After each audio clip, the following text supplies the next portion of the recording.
The Sacramento Kings have missed the playoffs for the last 15 years. For both Kings fans and their front office, I can imagine they don't want to be picking in the lottery next year again. In order to do that, the Kings need to do really well with this pick. So, who should they be looking at?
Next up, we have Moses Moody. Moody is 6'6" with a 7-foot wingspan, and in his solo season with the Razorbacks, he averaged 26.5 points, 9.1 rebounds, and 2.5 assists, while shooting 42.7% from the field and 35.8% from three. The first place to start with Moody is his jumper, because boy is it a thing of beauty. It's really smooth and repeatable and has a really high release point. He can hit threes from all around the arc. His hands are always in a position to receive a pass and get into his shooting motion. To top it all off, he wasn't fazed by contests and hit more than a decent amount straight over guys. His length is a big bonus in this regard. By the way, he's got some range on his threes too.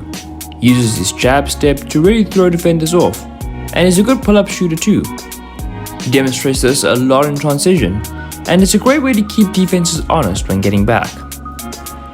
He's an extremely effective off-ball player, and his ability as a shooter means he draws a lot of the defense's attention.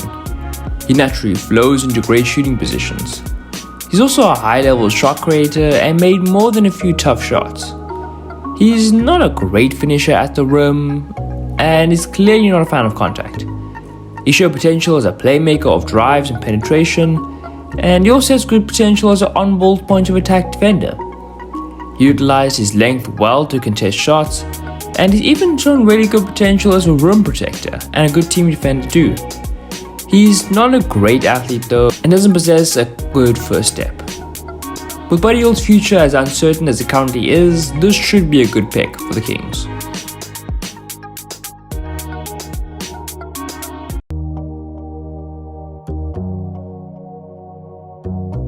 Next up, we have Corey Kispert.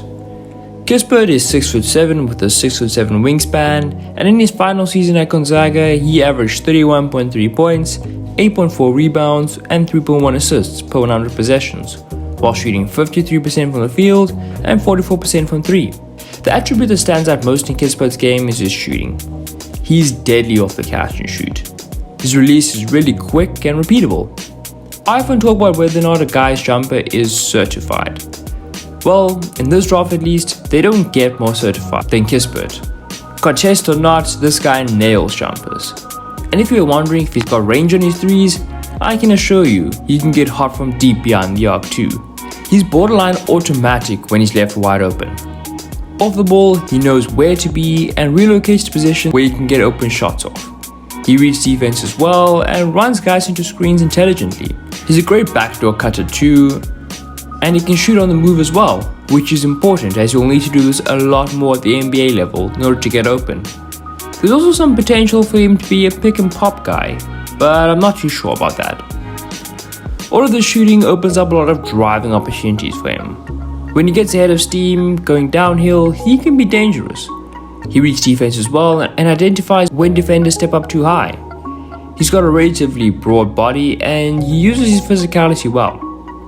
In terms of weaknesses, he offers very little in terms of shot creation for himself or others.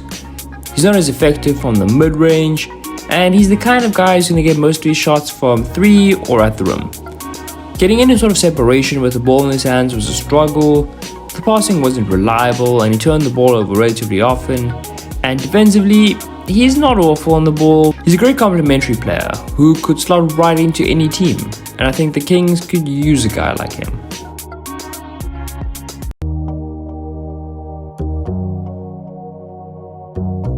The next guy I'm going to suggest is Jalen Johnson out of Duke.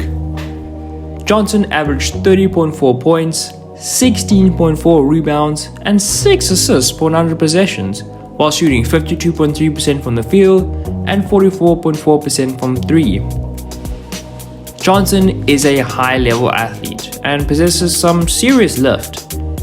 He's definitely a guy that can play above the basket. He's a really strong and fluid athlete.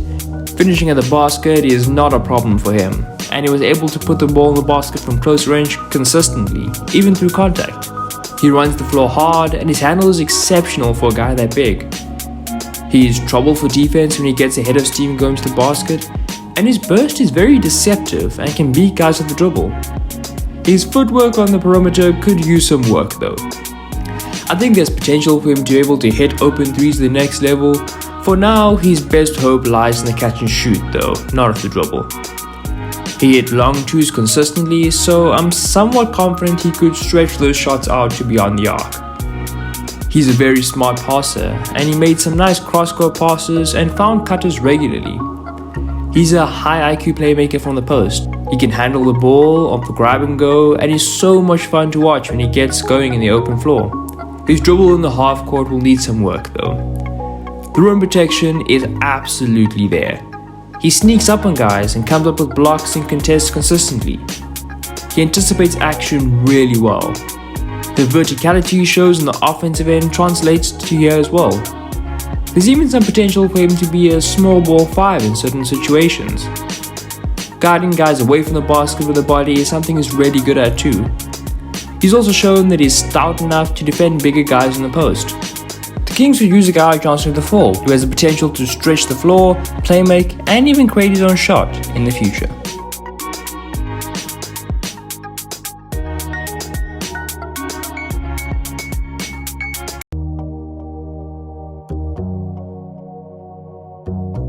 Franz Wagner. Wagner is 6'9" with a 6'11" wingspan. In his sophomore season with Michigan, he averaged 23.2 points, 12.2 rebounds, and 5.6 assists per 100 possessions, with a 48% field goal percentage and 34% from 3. Wagner has a big body, but is extremely light on his feet. He can even switch on to guards at times. This makes him extremely valuable. He has good defensive awareness and instincts, and can combine his quick feet and active hands with great length to be a pest on the perimeter.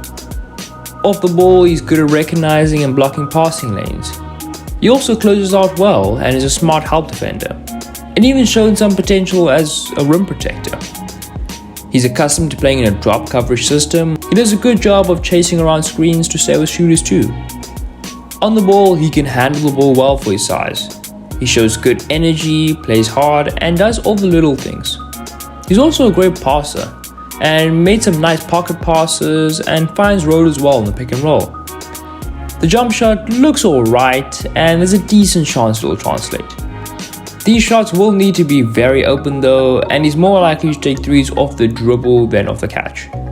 He's very right hand dominated at the rim and just does not attack the rim with his left hand.